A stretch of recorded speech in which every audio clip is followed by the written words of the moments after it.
A little girl no older than 7 sat on a frozen bench, her tiny hands tracing wings in the snow. She whispered softly, "So Mommy won't feel alone when she wakes up." Across the street, Daniel Whitmore, a millionaire CEO, paused in his steps. The world around him blurred, the honking cars, the biting cold, the rush of life, but he couldn't look away. In her quiet, determined act, he saw something he had lost long ago: hope, love, and the simple power of kindness. That single moment, a child shaping angels on icy concrete, would awaken feelings buried deep in his heart and change both their lives forever. If stories of courage, compassion, and unexpected connections touch you too, don't forget to subscribe to A Lonely CEO. Saw a little girl drawing angels on the snow. What happened next moved him, and then Daniel Whitmore stepped out of the gleaming boardroom into the biting cold of a Boston winter evening. The city streets were layered in snow, crisp and untouched in some corners, while elsewhere the wind whipped flakes into a swirling storm. His overcoat flapped lightly as he moved, hands shoved deep into his pockets, trying to shield himself from the cold. Another skyscraper deal had closed, another project completed. Yet, none of the applause, the contracts, or the accolades could penetrate the numbness he felt inside. Life had been a series of deadlines, phone calls, and transactions, but tonight, something made him slow down. Across the street, on a small, frozen bench, a girl knelt, her fingers tracing shapes delicately in the snow. Her coat was thin, barely keeping the cold at bay, but her attention was unwavering. Daniel squinted. These weren't random patterns. She was drawing wings, large and sweeping, where she had clearly lain just moments before. No gloves, no hesitation, just a small child shaping snow into the form of angels. Beside her, a worn teddy bear leaned against her hip, as if silently watching her work. Daniel's first instinct was disbelief, then concern. "Where's your family?" he asked, his voice unintentionally gruff. The girl looked up slowly, her eyes calm yet tinged with sorrow beyond her years. "I'm making angels," she said softly, "so Mommy won't be alone when she wakes up." The word struck Daniel like a sudden gust of wind, piercing through the armor of his wealth and control.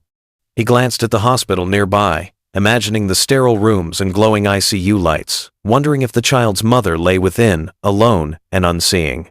Her tiny hands, now red and raw from the cold, continued to shape the wings. Daniel stepped closer. "You shouldn't be out here," he said gently. "It's freezing. I can't go inside," she replied. "They only let me eat if I promise not to sleep in there, but I'm not sick. I just want to be here." Her words, simple and unwavering, rooted him to the spot. He realized that for the first time in years, his life had slowed down enough for him to notice something real, something human. Daniel introduced himself. "I'm Daniel." She paused, studied him, and whispered, "You look like you used to smile a lot." He didn't respond immediately, his gaze drifting to the wings in the snow. "One for her mother," she said, pointing to a newly finished angel. "One for what?" he asked. "Do you believe in angels?" She nodded. "They come when they know someone is waiting." Daniel's breath caught in his chest. He felt a connection he hadn't known he needed, a thread stretching from the snow beneath her fingers to the memories buried deep inside him. He thought of Emily, his younger sister, an artist who had painted wings on their mother's garden walls when they were children. Her voice echoed in his memory. "If no one's coming to save us, I'll paint someone who will." She had died in a car accident, and Daniel had not answered her last call. Standing in the snow, watching Lily create wings. With such pure intention, he remembered what he had lost and what he could still protect. Daniel finally extended a simple gesture of care. He offered her gloves from his pocket. They were oversized, but she accepted them with a faint smile. For the first time that evening, her small body relaxed. It was not a solution to all suffering, not a remedy for her mother's illness, but it was a start, a bridge between her hope and his ability to act. Minutes turned into an hour as he watched Lily work. The snow beneath her fingers seemed alive, sculpted with intention and devotion. He realized that the wealth he had accumulated, The towers he had built and the accolades he had collected meant nothing compared to the quiet, determined heart of this little girl. She had taught him more about presence, care, and love in that frozen moment than any boardroom lesson ever could. As the sun dipped lower, casting golden streaks across the snow, Daniel felt a thaw inside himself. He had the power to step back into his rigid life, to forget this encounter. Or he could choose to remain, to care, and to witness the smallest miracle unfold before him. He chose the latter. Each line she drew reminded him that life, fragile and fleeting, was worth noticing. That in the silence, in the snow, and in the care of a small child, something vital could be reborn. For the first time in years, Daniel Whitmore truly saw the world, not as a series of deals and structures, but as a living, breathing collection of moments that mattered. And as the little girl drew her angels, he understood that perhaps for the first time, he could still be part of something that mattered too. The following evening, Daniel returned to the same snowy corner. The city hummed with its usual rush cars honking, footsteps crunching on icy sidewalks, but he hardly noticed. His thoughts were tethered to the little girl and her fragile, determined presence. There she sat, fingers bright red against the cold, carefully tracing the outlines of wings in fresh snow. Her teddy bear, now wearing a makeshift scarf, leaned against her hip as always. Daniel approached slowly, unsure if she would even recognize him. "You're back," Lily said, as if she had expected him all along. Her calm acceptance was humbling. She showed him the wings she had just finished.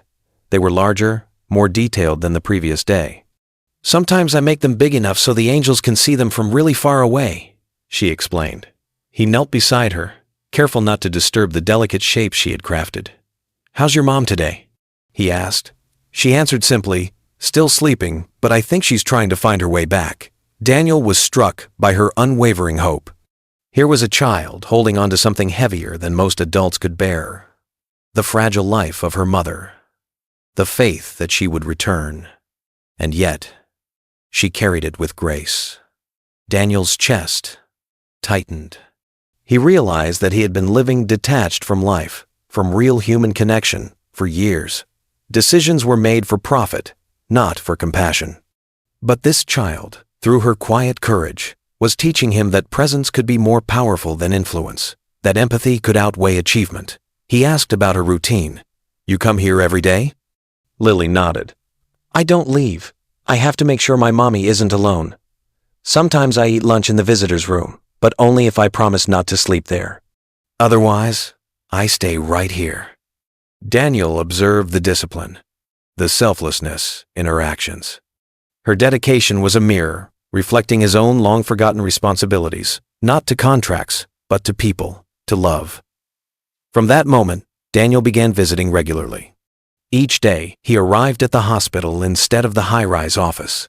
He would walk through snow-dusted streets, sketchbook under his arm, coat buttoned tightly against the winter air. Lily would greet him with quiet excitement, hands ready to shape wings or show a new drawing. Slowly, he began to draw again himself buildings, wings, trees, and she would critique gently, her laughter bright against the cold, urging him to try again, to remember.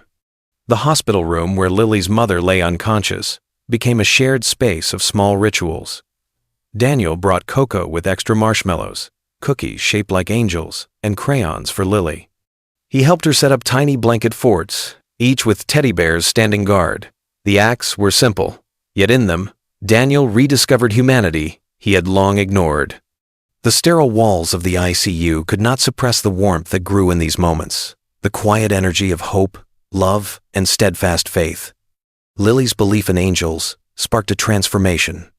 Daniel, once skeptical and detached, began to believe in small miracles. He witnessed her care, her prayers, her drawings. As more than child's play, they were manifestations of unwavering hope.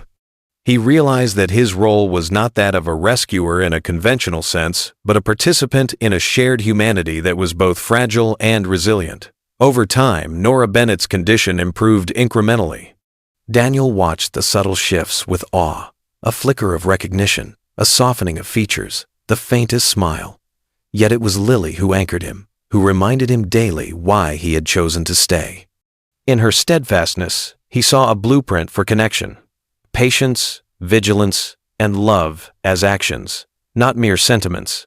The bond between them deepened beyond circumstance. They communicated in glances, in shared laughter, in the quiet language of drawing and creation. Daniel learned to observe, to respond, to care without expectation. Lily's sketches, once only for her mother, became tokens of trust, small bridges linking the lonely heart of a CEO with the innocent hope of a child. One afternoon, Daniel noticed Lily drawing a new angel in the snow, her fingers numb but her dedication unwavering. He reached for his own pencil and began a sketch beside hers. It was clumsy at first, but with her gentle guidance, the shapes formed, and a shared creation emerged: an angel with wings embracing both the child and her mother. The act was symbolic, yet profoundly transformative. It illustrated the invisible thread now binding Daniel to Lily and to her mother, a commitment beyond words or contracts, rooted in genuine care. Through these acts, Daniel confronted memories long buried. He recalled Emily, his sister, her laughter, her love for painting angels, and the guilt he carried for her death. In Lily's determination, he found a chance for redemption, not through restitution, but by honoring life, hope, and devotion in the present. Each visit, each shared drawing, each gesture of care became a thread weaving together the torn fabric of his own humanity. The cold streets of Boston, once indifferent and empty, now held promise. Daniel's footsteps, once measured and solitary, echoed in a rhythm of presence and participation. Lily's tiny hands continued shaping angels in the snow, and Daniel, once alien to tenderness, now stood beside her as protector, friend, and witness. In this quiet exchange, the foundations of something new were being laid: trust, love, and the possibility of family, built on shared moments of courage and hope. The following days settled into a rhythm of small but profound acts. Daniel arrived early each morning, his overcoat buttoned tight against the cold, sketchbook under one arm. The city rushed past him, oblivious to the quiet transformation unfolding in a small corner of the world, yet he no longer noticed. He walked with purpose, not for business, but to witness the resilience of a little girl and the subtle awakening of her mother. Lily greeted him with wide eyes and a smile that could thaw the harshest winter chill. Her tiny fingers still red from frost, she presented drawings of wings, angels, and scenes of hope.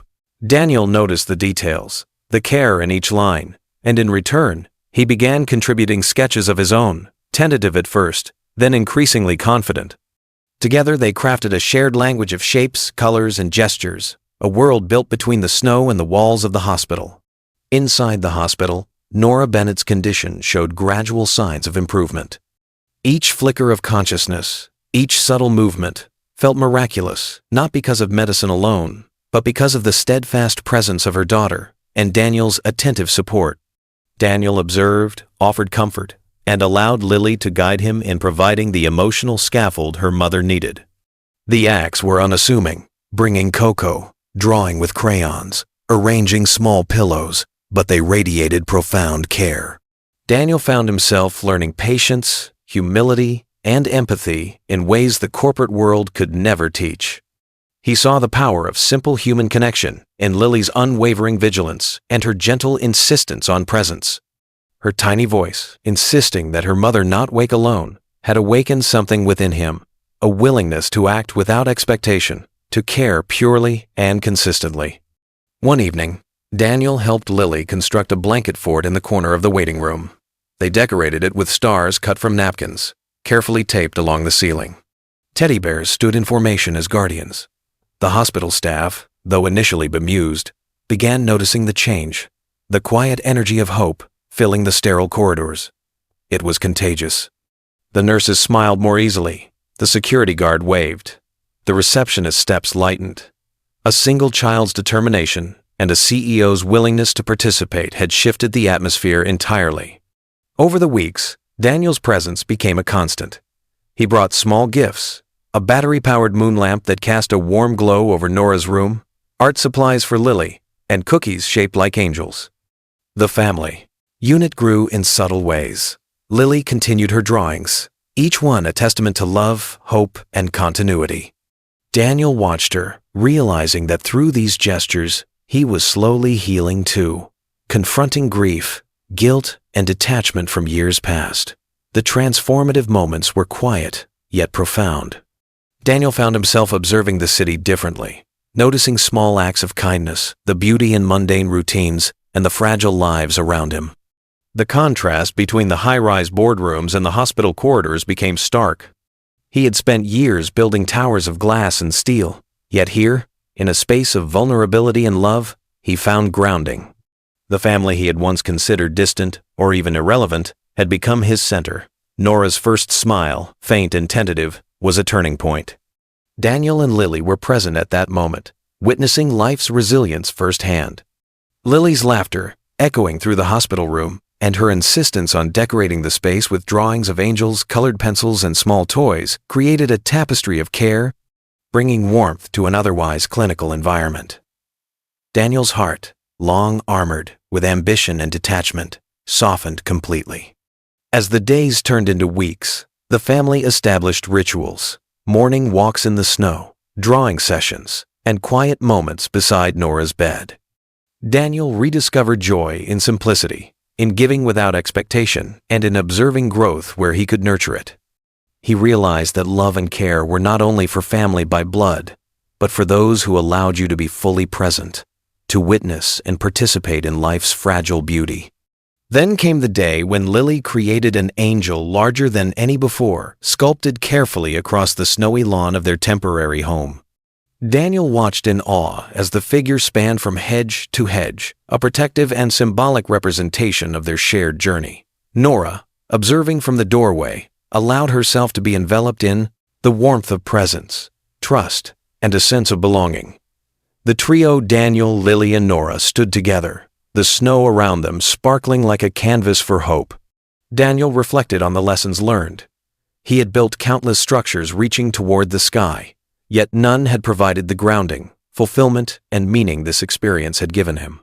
He had been taught to value efficiency, wealth, and prestige, yet now he measured success in moments of connection, in a child's laughter, a mother's tentative smile, and the quiet reassurance of being present. By the time Nora regained full consciousness, the household had transformed. The once sterile hospital space had become a home infused with warmth, creativity, and love. Daniel had not only supported the family practically, but had become an intrinsic part of it emotionally, a steady presence anchoring both Lily and her mother in a reality where hope thrived.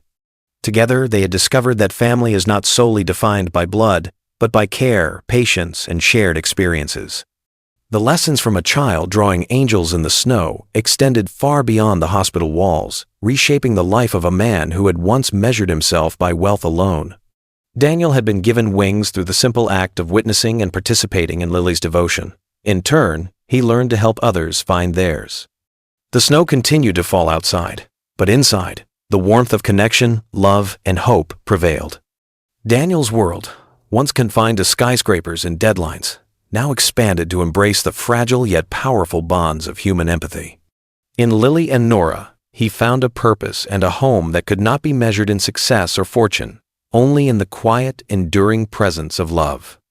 In the quiet aftermath of snowstorms and hospital nights, Daniel Whitmore discovered something far beyond wealth, status, or success. A little girl with chapped fingers and a steadfast heart had taught him what it meant to truly care, to be present, and to allow love to guide action. Lily's simple act of drawing angels on the snow, meant to comfort her mother, had become a bridge, connecting lives, mending broken hearts, and inspiring hope where despair had lingered. Through her eyes, Daniel rediscovered the fragility and beauty of life. He realized that true strength is not in building towers that scrape the sky, but in kneeling beside a child, holding space for her love, and standing steadfast when the world demands detachment. Every angel etched in snow, every drawing exchanged, every cocoa shared with marshmallows was more powerful than any contract he had ever signed. In those moments, he learned the profound meaning of connection, empathy, and dedication. Nora's gradual awakening was not just a medical recovery, it was a testament to unwavering care and the transformative power of small, consistent acts. Daniel, once a man insulated by wealth and routine, had become a guardian of hope, a witness to resilience, and a participant in the miracle of human connection. Lily's faith, her patience, and her innocence reshaped him, giving him perspective, purpose, and a sense of belonging he had long forgotten. This story reminds us that love can arrive in the smallest gestures: a pair of hands shaping wings in the snow, a pencil tracing hope onto paper, a coat offered to shield against the cold. These moments, seemingly ordinary, hold the extraordinary power to heal, to unite, and to inspire. It is through presence, compassion, and courage that we create lasting change not only for others, but within ourselves. If this story has touched your heart, if it has reminded you of the power of hope and human kindness, then remember that every act of care matters. Subscribe to A Lonely CEO Saw a Little Girl Drawing Angels on the Snow. What Happened Next Moved Him and Then. For more stories that uplift, inspire, and remind us that even in the harshest winters, hearts can find warmth, families can be rebuilt, and angels, whether literal or in the form of love, are always among us.